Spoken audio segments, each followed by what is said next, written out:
All right, guys, welcome in. It is Tuesday. You know what that means. It means it's $5 Tuesday on the website. All of us will have plays up for just $5. I think I saw TB already put one up. I'm going to have one as soon as this show is over, probably. It'll be up there pretty soon. Brian will have something as well. And all the other handicappers at WagerTalk will have plays today for $5. So check that out on the site. Good night for all of us last night. TV, a little bit unfortunate for you that there was a pitching change in your 5%er, so no action there, but I think you still won your one play. Brian went 2-1 on a couple underdogs, and I had the Tigers. All day I felt like I was like, I felt like I had you two on my shoulder, where it's like Tokyo Brandon's like, it doesn't matter, just fire it. If it wins, it doesn't matter. And Brian's like, obviously, whatever that price is, you got to be like, you can't just take bad numbers. I ended up taking Tigers plus 1.5, minus 140. I hated myself for it, but guess what? It got there. I loved it. It got there, and all's well that ends well, I suppose. So we're all sort of cooking right now, 2-1 on the parlay, but it's all good. Like, we're going to get back and try to win that again today. We had a nice run at it toward the end of last week that put us in the plus on the parlay. So let me get my co-host in here. I'm going to go to Bryan Leonard first. Pet peeve of mine, Brian. I don't know why the schedule makers do this. Teams that only play like twice a year, like, 2 series a year, they love to put them like back-to-back weeks. And that's what we're looking at here with Phillies, Padres. Listen, I get it. If it's in your division, no problem, whatever. But like, the Phillies and the Padres play 2-3 game series over a 6-month schedule. Why are these series always like the week after each other? Do you have any idea? No, I don't. And I know it's a hard job to make schedules in sports, especially with outdoor sports and baseball that can be rained out. So, yeah, I don't know how that works out. I never paid much attention to it because obviously there's nothing I can do about it. You mentioned I lost the parlay yesterday, as I had Chicago White Sox, and I really liked the underdogs yesterday. I had a free play on the Rockies, and I just didn't think the Angels deserved to be a $2 favorite over anybody. And the bullpen showed that that's correct. And then I had 3 plays up, all underdog plays, and my only loser, unfortunately, was the game I used on the show today in the parlay, or yesterday in the parlay. So, big day for us again. Now 14-4 run. I am doing the hockey show after I finish this up today, and we're going to talk about the Stanley Cup Championship, and all of the handicappers are going to be on there. So if you're a hockey fan and you want to get some information, we'll be on there. But I'll probably put up another $5 play for hockey bettors as well. But getting back to baseball here, we got Vasquez against Nola.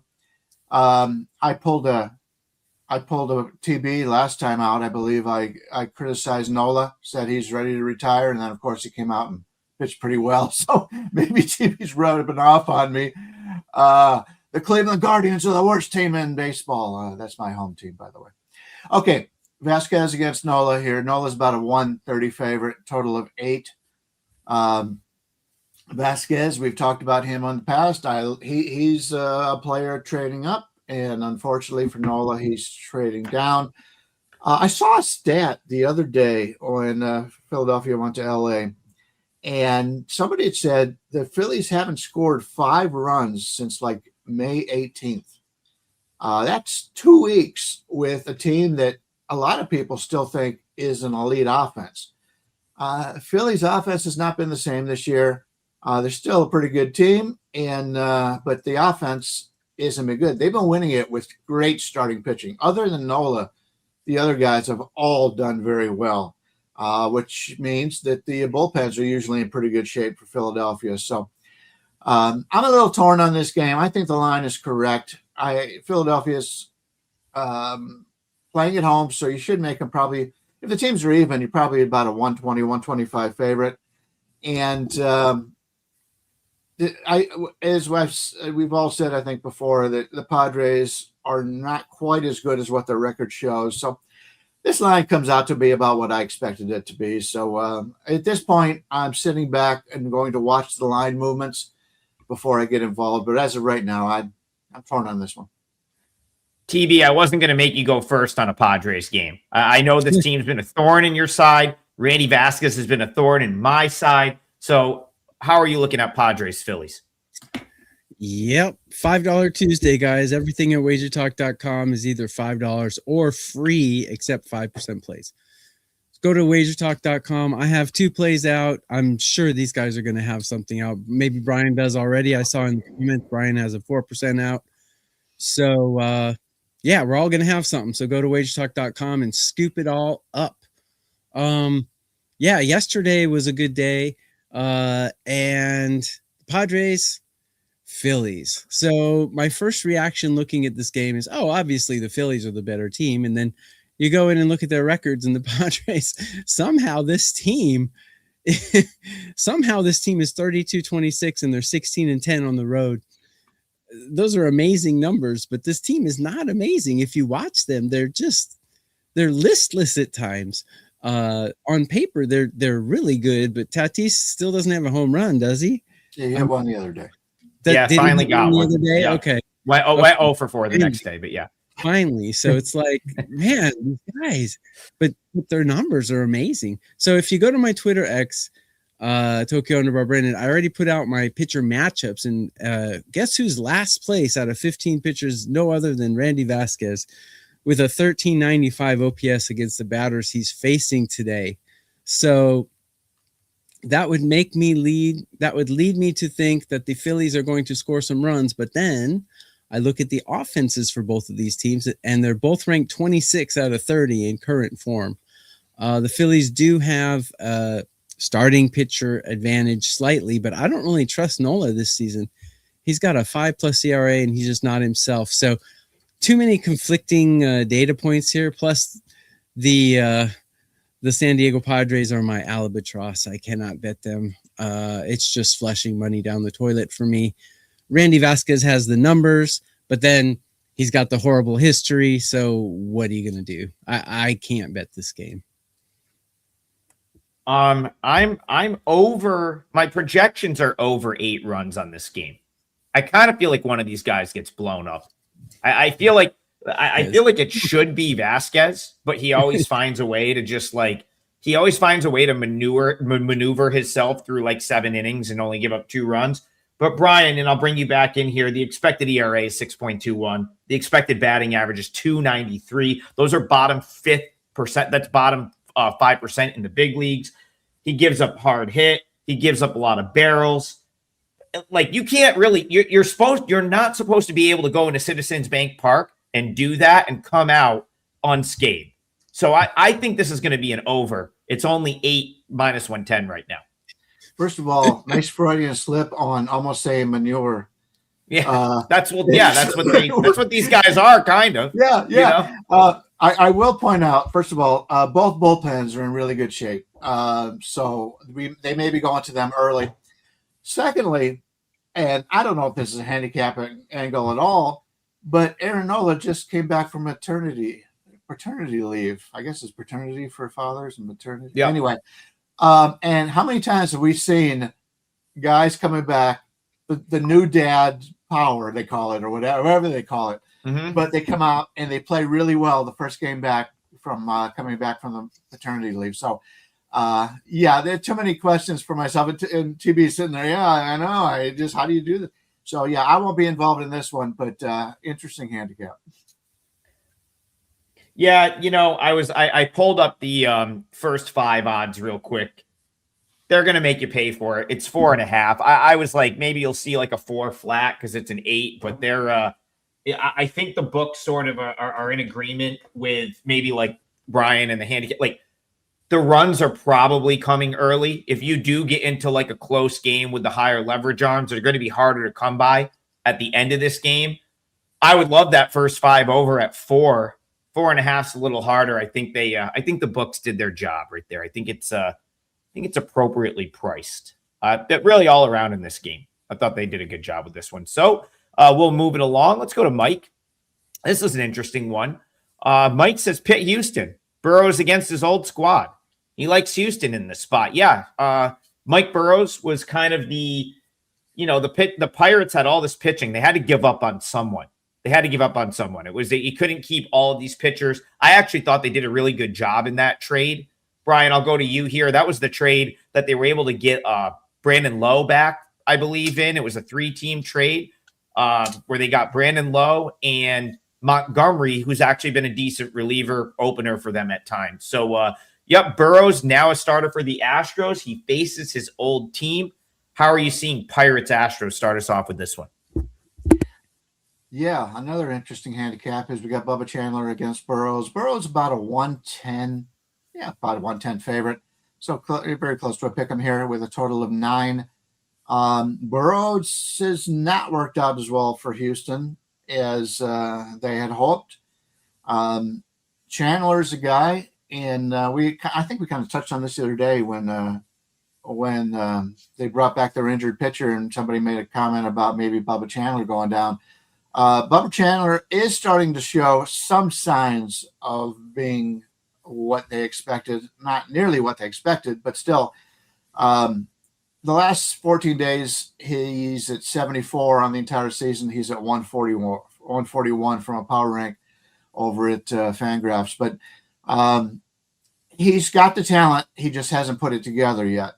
The bullpen for Pittsburgh's in really good shape. They only had to use one guy, the last guy, a long reliever, on Sunday, and yesterday nothing. So obviously they were off yesterday, so they're well rested in the bullpen situation.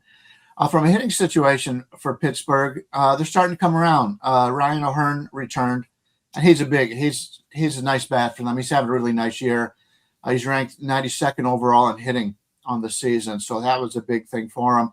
Brian Reynolds coming around, number 3 the last 7 days. Horowitz 20. I always liked Horowitz, but he doesn't hit for power, and he plays first base, and he's sort of like what the Tampa Bay first base DH guy has been in the past. So not a lot of power there, but he's a pretty good hitter. And overall, when you take a look at this Pittsburgh offense, they've got 7-8 legitimate hitters in this lineup now, and we weren't able to say that in the past. So with the pitching staff they have, especially from the starters, they've got a great starting rotation now. Skeens, Jones, Keller, Ashcraft, and Chandler.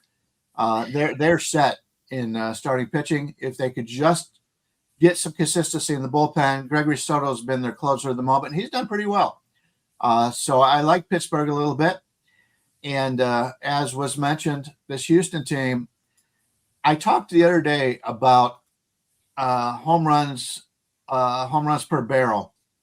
And we talked, I believe it was Boston. Boston right now is at 37% of the barreled fly balls are home runs. Usually it's about 50%. Take a look at what the Houston Astros are. 68%, leading baseball, right above the Philadelphia Phillies. And so that tells you this ballpark is a big home run ballpark. So always keep that in mind. It's tough to play unders in this ballpark when all of a sudden somebody hits a 2-run homer and your total's down the drain. 9 looks like a pretty good number here. And from Houston's standpoint, from the hitting, the team right now hitting, the top of the lineup's hitting pretty well. Pena and Alvarez. Obviously, Alvarez is the best hitter in baseball if you take a look at what they've done. He's done all season long, and he's been relatively healthy. So that's the top of the order has been really good. Everybody else is kind of struggling a little bit, but Burrows right now on the season, the last 14 days, he ranked 112th overall in the season, 135. So hasn't been that good of a season for him, but the bullpen, very similar. They had yesterday off, and none of the key people had to pitch on Saturday or Sunday. So both bullpens are in pretty good shape here. It would not surprise me if these teams went to the bullpens pretty early. So I'm not really sure either one of these starters are going to reach their expected outs. We'll let TB talk about that a little bit. But I like Pittsburgh, but I was really hoping to get a little bit more than what we're getting. I wanted to get Pittsburgh at least plus 110, and the best I'm seeing out there right now is like plus 102. So slightly into Pittsburgh, but probably at this point not enough to play it, but I'll keep an eye on it the rest of the day. TB, some interesting happenings with the Pirates over the weekend. you made a point last week. You're like, why are they not moving Bubba Chandler out of the rotation instead of Carmen Mlodzinski? And I said, it's simple. There's one reason. It's because Chandler throws 100, and he's got that upside of a guy that throws 100. Maybe he can sort of, if he can figure it out, there's a much bigger payoff, right? Because he's got elite velo. The other happening over the weekend was Connor Griffin hitting the IL. So that's not great for the Pirates. He was really starting to sort of come into his own, and he's hit the IL. So real interesting situation with Mlodzinski. If you missed it on Sunday, he told the team he wasn't ready to pitch. That, he just said, like, yeah, I'm not ready to go today. Sorry. Put someone else in. Got put on the restricted list. I don't know what that means right now. It did. Pirates came out and said he will be available to pitch later this week. But it's interesting stuff going on there. And then, of course, now you've got the angle of Mike Burrows against his former team. Like Brian said, he hasn't been as good as maybe people expected him to be this year. So Chandler, Burrows, Pirates, Astros to UTB. Are you seeing anything in this one? So this one's a tough one because this is the closest matchup I have of the day. I don't think anyone expected the Pirates to be 32-28 at this point in the season, but they are. And I like their coach. He's fiery, the manager. I like their staff. I like this team, actually. It's been a long time since you were able to say that about the Pittsburgh Pirates. But there's a lot to like here. But Bubba Chandler's not one of the things to like. He might be coming around, but he's 1-6. So unfortunately, he hasn't contributed to those 32 wins, all but one. Mike Burrows, 3-6 with a 5+ ERA. So Bubba Chandler more passes the eye test, in my opinion, but he's got worse numbers. He's got a better ERA, a worse win. Just a bunch of convoluted data that's making me not want to play this. The bullpen's pretty even in current form right now.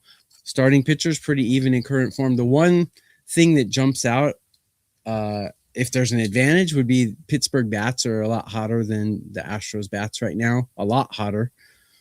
So a Pittsburgh team total might be a way to lean if you're just dying to bet this, but I probably won't bet this game.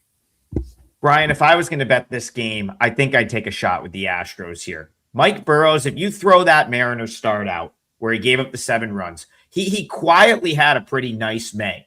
He's starting to work deeper into games. Remember, he was a guy that he was part of the trade as well, right? Because it was a 3-team trade with the Rays.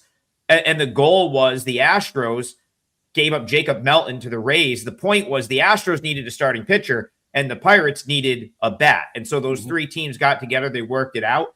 So I sort of see Burrow start to turn a corner. And there's a comment in the chat, what I wanted to throw back to you here, and I know you wanted to comment on this, but G. Hurt said, Pirates locker room, is it a little bit of a mess right now? I don't know what the Mlodzinski situation is internally. Then you have Griffin go on the IL. Yeah, I don't love the vibes for the Pirates here, and Burrows is starting to turn a corner, so I kind of like the Astros. Yeah, just a few things. First off, Seattle's going through the same thing with their pitching staff as they were doing the piggyback. And they said, oh, yeah, we're doing the piggyback. And then both guys complained. And they go, no, we're still doing the piggyback. And now they're coming back and they go, okay, we're going to go to a bigger rotation. So Castillo got his way, and he's still a starter for Seattle. Secondly, TB mentioned win-loss records. I don't pay any attention to that. It all depends on – a lot of times it all depends on how often your guys hit for you. But I will ask TB a question as to when a pitcher goes back to his former team – who has the advantage? The pitcher? Now, he never pitches against his own team, except for maybe, spring training or whatever, practice or whatever. But I would think since the pitching coach knows all about him, the pitching coaches know all about what he throws, I think it would be a batter's advantage in that. Since being used to do a little scouting. So what's your opinion on that? Yeah, mental wise, you're right. It's the previous team's advantage, but motivation wise, man, these guys get jacked up to face a team that cut them, traded them, got rid of them. Man, they get jacked up. So strategy wise though, yeah, the hitters have a slight advantage. And by the way, Bubba Chandler is on my chronic walkers list. He's number 4. He walks 3.27 guys per start. Kai Wei Tang, number 1, Joe Boyle, number 2, Jacob Lopez, number 3, and Bubba Chandler, number 4. So You don't have to just worry throwing about that. Jacob Lopez any longer. They sent him down to the Yeah. minors, and I don't think we'll see him for a while. Yeah, and he Elaine is, coming in here. Hey, appreciate you watching the show, Andy. Yeah, Jacob Lopez is the newest Las Vegas Aviator regular at this point. He's not, I don't think we're seeing him back for a while. We'll Gage Jump is up. I don't think he's going anywhere for a minute. Andy Lang says, happy $5 Tuesday, everyone. It's going to be a banger. That's right. We all have $5 plays. Andy's got $5 plays. Go over to there's a great day to just test out the website. Just to put it into perspective, a 5%er, $35. $5 Tuesday, you're getting anyone's best bet for $5. Great day to just sort of dabble on the site, and we will all have plays as well. I got a couple people talking about that Tigers-Rays game. Brian, I'm going to go to you. One of the comments was AJ Hinch dragged that bullpen across the finish line. No, that Will Vest had to put the team on his back. That dude had to get like 3 more outs than he should have had to get because we had some little league action going on. Little league action. How you lead, like straight up just drop, like he just dropped the ball on the ground as he was running to second base for an inning-ending double play. I actually thought Vest was amazing. He settled down. Like a lot of pitchers implode in that spot. You know, you think you're out of the inning in a spot where you already had a pitcher come in and not be able to throw a strike in Bobrisky. And then you had whoever was playing first base, Torkelson, or whoever was at first base last night, boot a play that was relatively easy, at least should have been kept in front of him. Then you get this tailor-made double play ball, and Lee just puts it on the ground, literally just running over to second base, ball falls out of his glove, and you get nothing. And so, like, shout out to Will Vest, but to your point, G-Hurt, they did need to, they had to push him well past 30 pitches. We're not going to see him tonight. Because he came out and had to get the 9th inning as well. So, yeah, I think the better point here, and I'll go to Brian to kick this game off, Tigers-Rays, they really ended up having to tax the bullpen in a game that should have been just a coast to the finish line. That was an 8-2 game. They should have been just coasting. And they ended up having to grind that out, burn Will Vest, win 10-9, other relievers hurt. So how do you think that all sort of comes into play here? Flaherty, Matt, Tigers-Rays. Yeah, for a guy who had the Tigers yesterday, that was tough to see. And yeah, it was a inning-ending double play. Shouldn't have been any problem. Hey, that's baseball, and that's what we talked yesterday about. Detroit finds a way to lose, and Tampa Bay finds a way to win. And Detroit did their damn best to lose that game, but we were able to get that victory. Maybe that's something that'll jumpstart them a little bit here. Who knows? We've got Mats against Flaherty, and KB was talking about wins and losses. Yeah, Flaherty still doesn't have a win on the season. Doesn't mean anything, but he has pitched bad, no doubt about it. Yeah, Mats the lefty going against Detroit. Mats is basically about a 135, 140 favorite right now with a total of 8.5. Yeah, the Tigers with that bullpen yesterday. They had Finnegan had to go 19 pitches for the hold. Vest had to go 40 pitches. You're not going to get a guy. He may miss the next 2 days after throwing 40 pitches last night. Tyler Holton had to throw 23. That's back-to-back for him. Drew Anderson had to throw 25 2 days ago. And then Hannafy is throwing back-to-back. So, yeah, the Tigers' bullpen is a major concern here. I will say you were talking about Gleyber Torres yesterday, and I said he'd be coming back this week. He was actually in the dugout yesterday. So he will be back again today. They gave him the day off. He did not start yesterday. So he will be back today. And so we won't have to worry about Lee blowing it. It'll be, if anybody makes the bad play at second base, it'll be Torres today. So, but Torres is a better hitter. He's a consistent hitter. I like him. He's a good ball player. Doesn't get a lot of credit. He's a smart guy. I like what he does. Carpenter, as you mentioned yesterday, back in the lineup, but they are facing a lefty, and he usually doesn't start versus lefties, but they do bring him in once that bullpen comes in. They got Carpenter pitch hitting for somebody. So, the top of the Tigers lineup is starting to hit. We've got McGonigal at 75 for the last week. Dingler 2 home runs was it yesterday? I really like that guy. I like him. He's, I believe he's from the Cleveland area, so more reason for me to like him. And Carpenter, obviously only 2 games back, but he's starting to come around. But yeah, this Tigers team has a pretty decent lineup 1 through 9. They just don't have great players. Green is very good, and obviously Carpenter can hit pretty well. But I'm really concerned about the Tigers bullpen today. So we're going to have to really get some innings out of Jack Flaherty, and that has not been something that they've had a lot of success at this year. So we will have to see. But they're going against Tampa Bay here. And I talked yesterday, and somebody had mentioned something when I talk about luck factors. There's a website out there called Deserve to Win, something to that effect. And they play the game, simulate the games, and they'll tell you who's had the most wins and who has the most losses and who's lucky and not. And we got the luckiest team in baseball, the Rays, and the unluckiest team in the Tigers. So when that kind of stuff looks together, I try to play the team that has been unlucky against the team that's been lucky.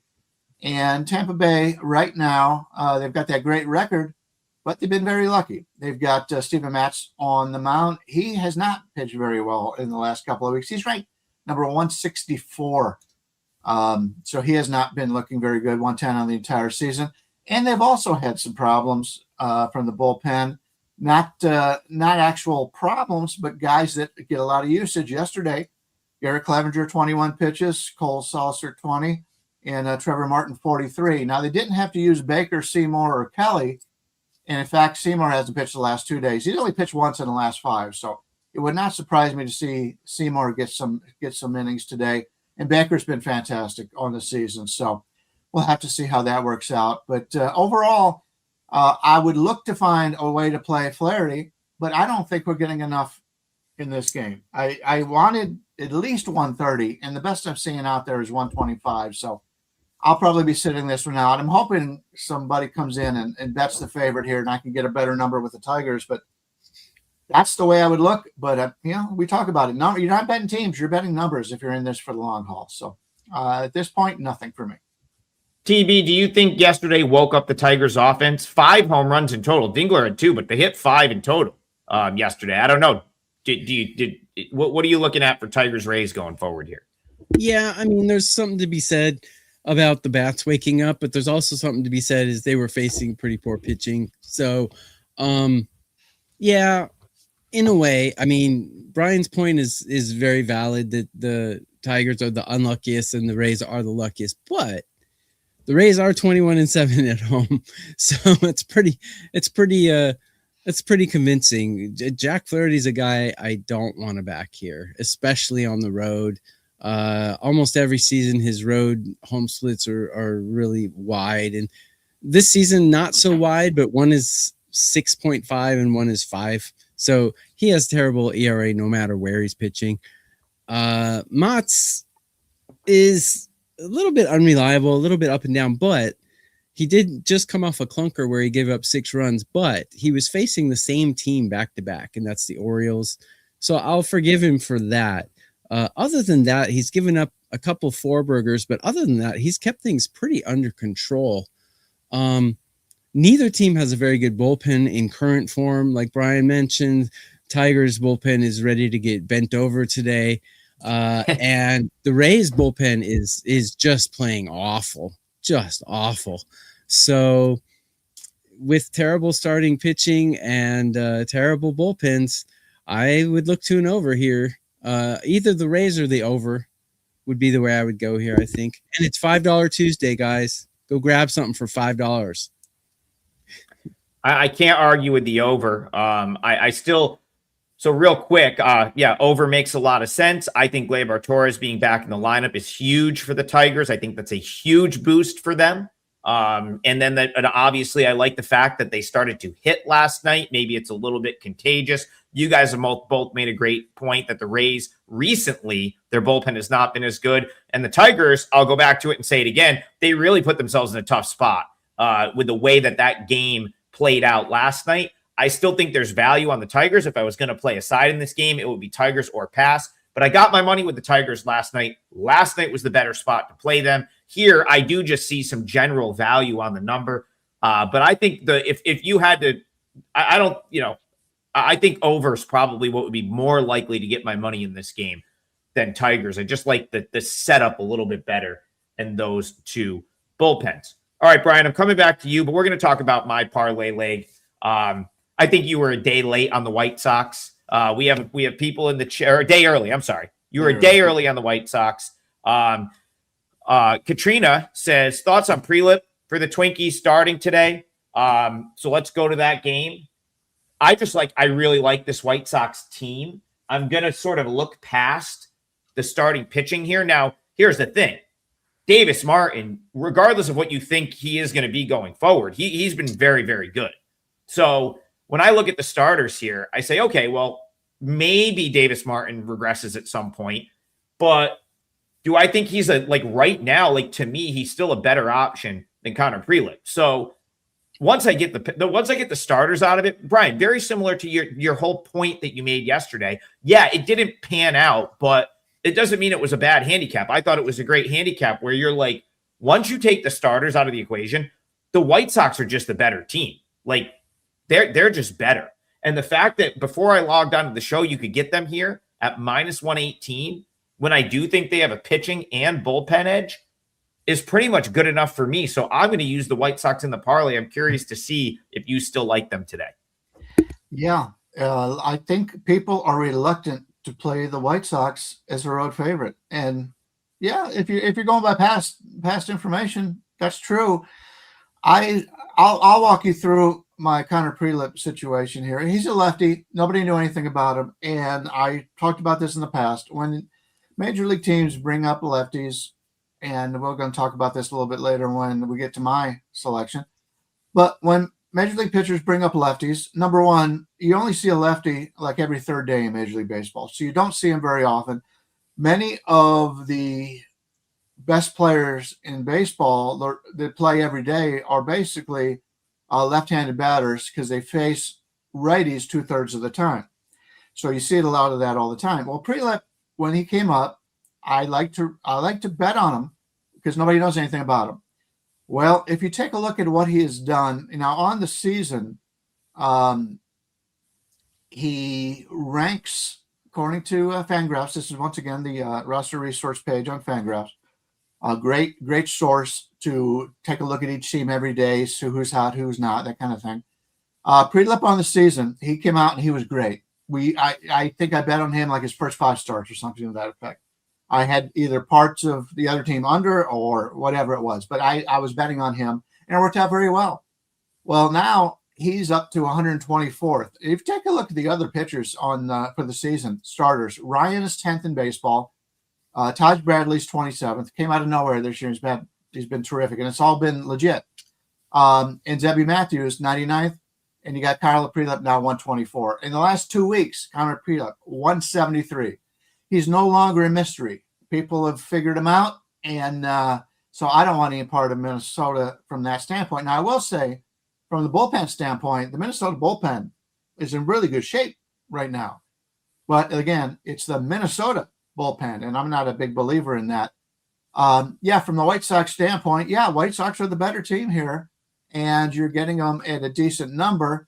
And the key guys in the bullpen, still hard to say Dominguez is a key guy in the bullpen, but he is our closer, and Grant Taylor have not pitched in the last 2 days. So that's a big edge there. Hudson's a guy that continues to get more key innings for them. He's been very good on the season. He's like the third guy in the bullpen. So both bullpens should be in pretty good shape for what they are today. But you look at the Chicago lineup, and I always look at how many guys they have in the last 7 days are hitting in the top 100. They've got 1, 2, 3, 4, 5, 6 of their 9 guys likely in the order today that have been hot right now. So yes, I'm with you. I think the Chicago White Sox are a good bet today.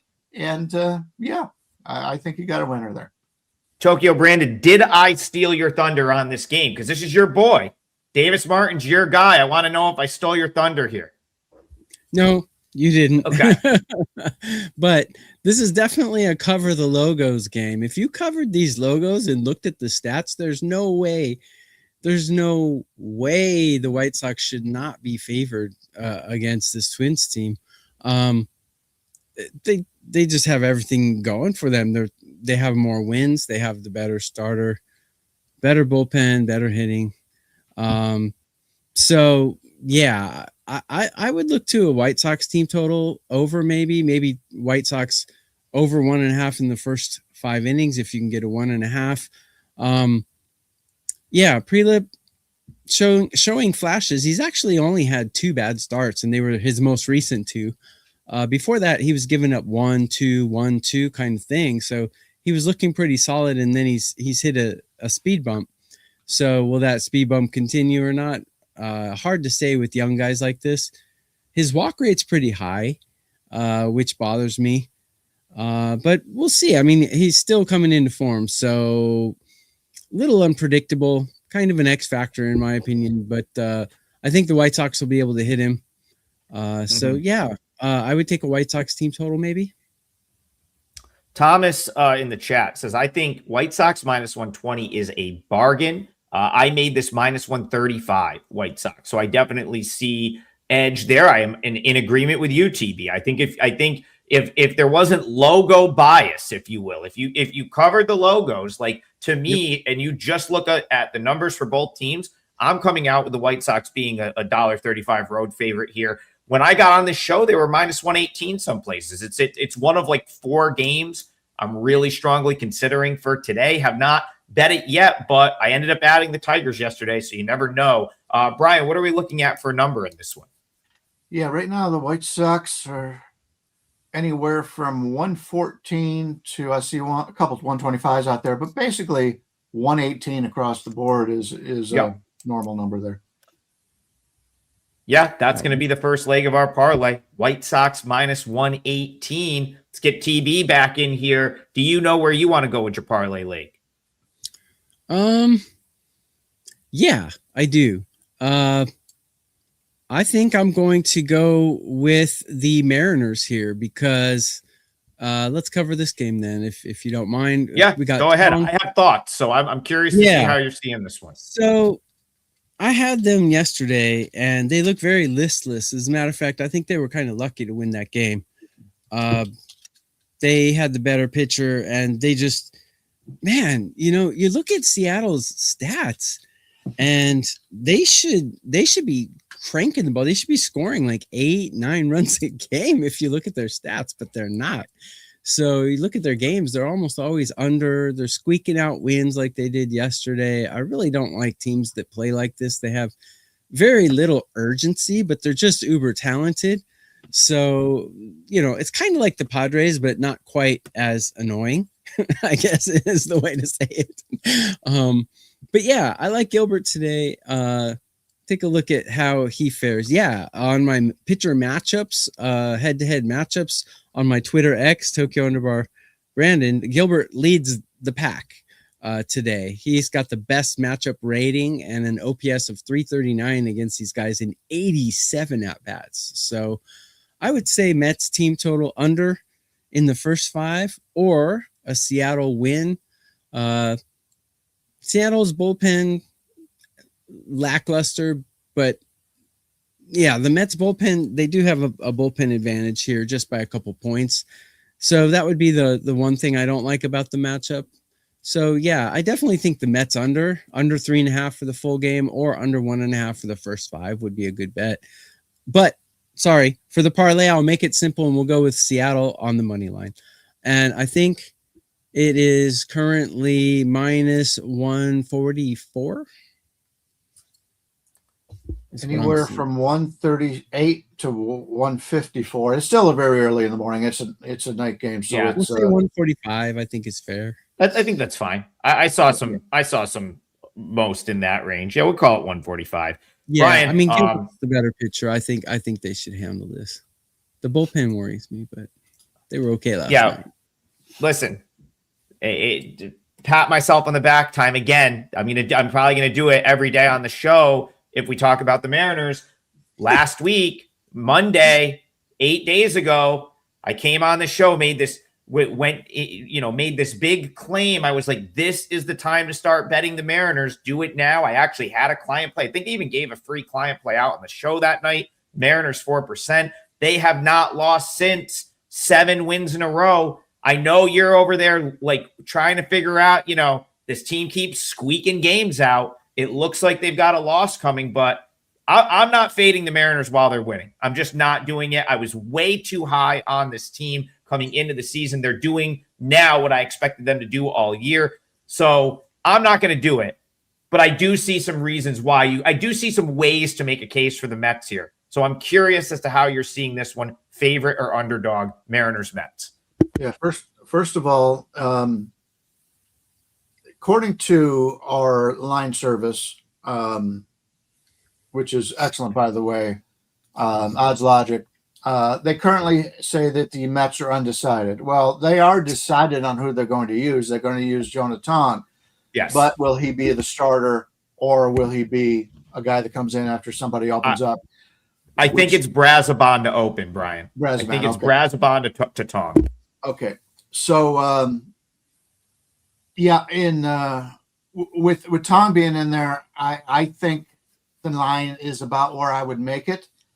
So I don't have a play on this game, but I do want to touch on something. I know we're getting close to the end of the show, but yesterday in the comments, a lot of people were talking about the Reds game where the starter was pulled. He was under the weather and didn't pitch, and they were complaining that they were going to lose. Well, they were using a book in far off places. Let's just say we're not really supposed to be talking about that because it's somewhat illegal in the United States, and I'll leave it at that because our government doesn't know what the fuck they're doing.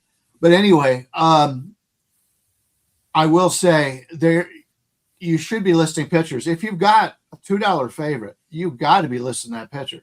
If you don't, you're opening up yourself to a bad line. So keep that in mind. There's place if you don't have a place that lets you list a pitcher, get another place so you don't leave that to yourself. I will point out, I don't have anything on the game, but I will point out that the wind is either blowing in or to the side in a lot of these games. So if you're looking for home run props, this may not be a good day to do it. You better be getting more than what you should. And a lot of these places, the wind is blowing in, so there's going to be less home runs, which means less runs. And you can see that in a lot of these games. Do you want to talk about the Seattle game, or do you want me to just get into my selection? I want to say one other thing, and I was just trying to pull up a number, and then we'll go to your play. First 5 under is 4 flat. I think that's reasonable because I think they're going to put an opener in there and Brazoban to match up the way they want to match up. Tong is probably going to be tough the first time around, and Gilbert tends to be pretty tough the first time through the order. So I think that first 5 under, somewhat of what TB was saying. He said he would look at the under as well if he was going to look at the total. I know he likes the Mariners on the side. I want no part of the side, but I think first 5 under at 4 flat is a reasonable look if you want a total in that game. Brian, give us a new game. Tell us what we're closing the parlay out with. All right. I am going to let the sports books pick this game. And what I mean by that is a lot of times you'll look at a line and you will say, how the hell did they come up with that line? And then you wait for the game to go. You wait for the betting to come in, and the line doesn't move. I'm looking at the Athletics game against the Cubs game today. Athletics against the Cubs. We got Gage Jump, the lefty, going against the Cubs with Tyon at home. The Cubs are playing at home. The wind is blowing in, which is all you need to know when the total is 7.5. So they're expecting a lower scoring game. The Athletics on the season are 17-14 on the road. They've been better on the road than they've been at home. They haven't had the home advantage that you would expect from pitching or from being in that ballpark that is a really good hitter's park. The Cubs are clearly the better team than the A's on the season. There's no doubt about it. And we talked about the Cubs starting pitchers coming back later on in the season. They've got more talent, but yet they're only a 120 favorite here. I see them anywhere from some 120 up to 130 in a couple of places, but basically 120, 122 out there, upwards of 125. So why is that line there? The lines maker tells you that they don't trust Tyon And Gage Jump is a guy that could, by the end of the season, and should by the end of the season, be the best starter in this Athletics rotation. He's a guy we followed. I live here in Las Vegas. The AAA team for the Athletics is here in Las Vegas. I follow him very well. He did not look that great in his first start, but he is a guy that I want to back, and the Athletics have shown they can win on the road. And so, I'll take the Athletics here as an underdog. You can get them anywhere from, I see, plus 102 to plus 115, but there's plenty of 109s out there. So give me the Oakland, Sacramento, Las Vegas A's with listed pitchers, by the way, and get them at like a plus 109 or so. TB, A's, Cubs to you. I like Gage Jump as well. I'm looking the way Brian's looking. Curious to see how you see A's, Cubs. Yeah, I'll make it pretty quick because we're running up against the clock. $5 Tuesday, guys. Grab everything for $5 or free at WagerTalk site, except for 5% plays. So yeah, I rate my pitchers who have a minimum amount of innings pitched, and the worst five starting pitchers in Major League Baseball, according to me, are Woods Richardson, Zach Littell, Singer, Bayo, Teong. So that tells you how I think about him this season. He's pitching awful. Jump is a guy I don't know if I can trust him. Like Brian said, I think the Cubs are a better team. 7.5 is low. That better be like hurricane wind, because you can score without hitting a home run. I don't know if people realize this or not, but you can. So, I don't know. 7.5 seems a little low. Might not play it, but I don't like tail, and that's for sure. Athletics team total over, perhaps. Go ahead, Brian. They're expecting 25% less runs, which is 2.21 runs, 33% less home runs. The wind's blowing straight in. It's not a heavy wind. It's not like blowing, tornado type of wind, but it is blowing directly in. Same with the Busch Stadium in the Texas St. Louis game. In fact, if you look at every game on the board today, there is only none of the games have expected more than 7% to the over. There's only 3 games slightly to the over, and basically everybody else to the under. So if you're looking to play the Grand Salami, keep that in mind. I wonder if they're factoring in Teon shatting on the mound in that 25% expectation. See, I would go contrarian here and play an over in this game, and I'll give you 2 reasons why. So Gage Jump, if Gage Jump is going to have issues, it's going to be throwing strikes. That would be his undoing is putting guys on base. That's sort of been the knock at him at AAA. He's got great strikeout stuff. The way he will become undone in this game, if it happens, is because the Cubs, they have pretty good at bats 1 through 9. They're a tough out, and he tries to nibble a little too bit and puts guys on. Jamison Tyone, I have a really good friend that is a Cubs diehard. I mean, he texts me day in and day out about the Cubs. I always feel like I'm up to date on the Cubs because of him. And he said a couple times this season, he's like, does anyone give up harder hit baseballs than Jamison Tyone? Like TB kind of put him in his bottom 5. I don't disagree with that. And then I go and pull up his Savant page, bottom 2% Major League Baseball in barrel rate, bottom 14% in exit velo. And who bat to ball skills, the A's are as good as it gets. Just see the ball, hit it hard somewhere. Doesn't matter if the wind's blowing for that. The ball just has to find some grass, right? Like they don't have to hit it out of the ballpark. They just have to hit it hard somewhere. So 2 reasons why I think that there could be scoring in this game, even if the wind is blowing in. So I like the over here. I couldn't really find my way onto a side, although, Brian, I'm with you. I am actively looking for spots to back Gage Jump. I really like him. This just wasn't the best spot for me, but I do sort of think this goes over. Vinny, if you bought Tokyo Brandon's 5% play yesterday on the Reds, you should get a credit in your account. It was a no action, nothing he could do. His pitcher got scratched. The website should credit you wager bucks for that play. And then Manzi, First of all, very much appreciate the donation. And yeah, we did talk Phillies Padres. It was the opener of the show. It was the feature game. So head back to the beginning of the show, which you can do on demand on the WagerTalk YouTube channel. While you're over there, please give us that subscription. We're so close to 250,000. We need, if you have not subscribed to the WagerTalk YouTube channel, we are begging you to do so. We really want to hit 250. I know all the shows are sort of harping on that, so I got to make sure. I'm sure a lot of people that show up every day have already done this, but if you're new, head on over to the YouTube channel, give us that subscription. I don't know if we get do we get like an ice cream social? I don't know what we get at 250, but I know it's exciting. You know, I don't know. I find it funny because you can see based on any of us or whoever, how many people are viewing from each. We're at 250,000 and we're not even close to what Kelly in Vegas gets. She gets like four times as many. Yeah, well, people either love Kelly in Vegas or they like looking at her because she has done a terrific job on getting a lot of people to follow her. We need to get there. Hey guys, come on! Kelly's got 4 times as many followers. This is crazy.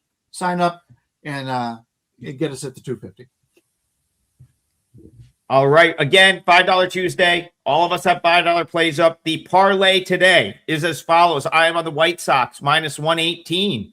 Brian is on the A's +109. And Tokyo Brandon is on Mariners -145. That's your 3-teamer today. 3 full game sides. White Sox -118. A's +109. Mariners -145. That is your show today. Check Brian out on the Stanley Cup show, the NHL show in an hour or two. And I think 11 a.m. Eastern, Brian. Do you get a break between these two? More than an hour here. That's huge. It would be tough if I've had to do like the back-to-back hours before. That's no fun. So glad you have an hour to chill. And yeah, we'll see you tomorrow, 9 a.m. Eastern for more Total Basis. Have a great day, everyone.